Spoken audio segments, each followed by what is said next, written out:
বৰপেটাৰ ভক্তৰদবালৈ আহি আছে ভ্ৰাম্যমান নাট্য জগতৰ আগশাৰীৰ নাট্যদল ৰাজ তিলক থিয়েটাৰ। 13, 14 আৰু 15 ছেপ্টেম্বৰত ভক্তৰদবাত নাট প্ৰদৰ্শন কৰিব ৰাজ তিলক থিয়েটাৰে। সোমবাৰে আনুষ্ঠানিকভাৱে মুকলি কৰা হয় ৰাজ তিলক থিয়েটাৰৰ বতৰীয়া প্ৰৱেশপত্ৰ। স্কুলীয়া ছাত্ৰ-ছাত্ৰীৰ বাবে বিশেষ ৰেহাইৰ ব্যৱস্থা কৰিছে থিয়েটাৰ পৰিচালনা সমিতিয়ে। বৰপেটা জিলাৰ পাকা বেতবাৰী সমষ্টিৰ অন্তৰ্গত ভক্তৰদবালৈ 3 দিনীয়া কাৰ্যসূচীৰে আহি আছে ভ্ৰাম্যমান নাট্য জগতৰ আগশাৰীৰ নাট্যদল ৰাজ তিলক থিয়েটাৰ। জনপ্ৰিয় অভিনেতা ৰাগ ঐনিতম আৰু জনপ্ৰিয় অভিনেত্ৰী নন্দিনী কাশ্যপ অভিনীত ৰাজ তিলক থিয়েটাৰে অহা 13, 14 আৰু 15 ছেপ্টেম্বৰত ভক্তৰদবাৰ DRDA প্ৰাংগণত নাট প্ৰদৰ্শন কৰিব। ভক্তৰদবা যুৱ সংঘৰ আমন্ত্ৰণত 3 নিশাৰ কাৰ্যসূচীৰে আহিবলগীয়া ৰাজ তিলক থিয়েটাৰৰ বতৰীয়া প্ৰৱেশপত্ৰ সোমবাৰে আনুষ্ঠানিকভাৱে মুকলি কৰা হয়। বতৰীয়া প্ৰৱেশপত্ৰ মুকলি অনুষ্ঠানত বৃহত্তৰ ভক্তৰদবা অঞ্চলৰ কেইবাজনো বিশিষ্ট ব্যক্তি উপস্থিত থাকে। থিয়েটাৰ পৰিচালনা সমিতিয়ে জানিবলৈ দিয়া মতে বতৰীয়া প্ৰৱেশপত্ৰৰ মূল্য ৰখা হৈছে 1000 টকা। একেদৰে VIP টিকটৰ মূল্য 500 টকা, প্ৰথম শ্ৰেণীৰ টিকটৰ মূল্য 200 টকা আৰু ৰাইজৰ জনপ্ৰিয় গেলাৰীৰ টিকটৰ মূল্য 100 টকা কৰা হৈছে। আগতীয়াকৈ ভক্তৰদবাৰ SU আহমেদ মেম'ৰিয়েল লাইব্ৰেৰীৰ টিকট সংগ্ৰহ কৰিব পাৰিব বুলিও থিয়েটাৰ পৰিচালনা সমিতিয়ে জানিবলৈ দিছে। ইয়াৰ উপৰি স্কুলীয়া ছাত্ৰ-ছাত্ৰীৰ বাবে টিকটৰ বিশেষ ৰেহাইৰ ব্যৱস্থা কৰা হৈছে বুলিও জানিবলৈ দিয়ে থিয়েটাৰ পৰিচালনা সমিতিয়ে।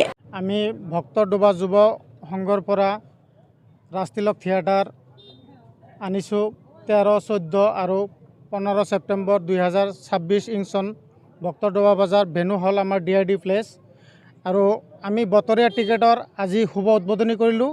বতৰৰ টিকেট হ'ল 1000 টকা, 1000 টকাত দুজনৰ বাবে, আৰু VIP আছে 500 টকা এজনৰ বাবে, আৰু 200 টকা হ'ল প্ৰথম শ্ৰেণী, আৰু বিশেষ গেলাৰী হ'ল 100 টকা।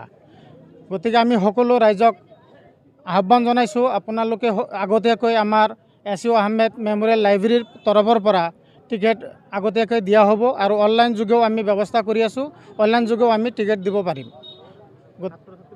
আৰু বিশেষকৈ আমি এটা সুবিধা ৰাখিছোঁ, যিহেতু আমাৰ এই অঞ্চলৰ যিখিনি অনুষ্ঠান প্ৰতিষ্ঠান আছে, স্কুল কলেজীয়া ছাত্ৰ ছাত্ৰী আছে, তেওঁলোকৰ বাবে আমি বিশেষ ৰেহাই মূল্যৰে আমি টিকেট দিবলৈ প্ৰয়াস কৰিছোঁ। ছেপ্টেম্বৰ মাহৰ 13, 14 আৰু 15 তাৰিখত ভক্তৰদবা বজাৰত ৰাজ তিলক থিয়েটাৰ অনুষ্ঠিত কৰা হ'ব। এইবাৰ এই ৰাজ তিলক থিয়েটাৰত 3খন নাটক সন্নিৱিষ্ট কৰা হৈছে। ধ্ৰুৱজ্যোতি শৰ্মাৰ বাট চাম তোমালৈ বন্ধু, অসমৰ ভ্ৰাম্যমান জগতৰ যশস্বী নাট্যকাৰ অভিজিত ভট্টাচাৰ্যৰ আন এখন নাটক যৌৱন এজাক ধুমুহা, আৰু 3 নম্বৰ নাটক হৈছে জিতেন শৰ্মাৰ ৰণক্ষেত্ৰ। এই 3খন নাটকেৰে ৰাজ তিলক থিয়েটাৰত এইবাৰ সন্নিৱিষ্ট কৰিছে।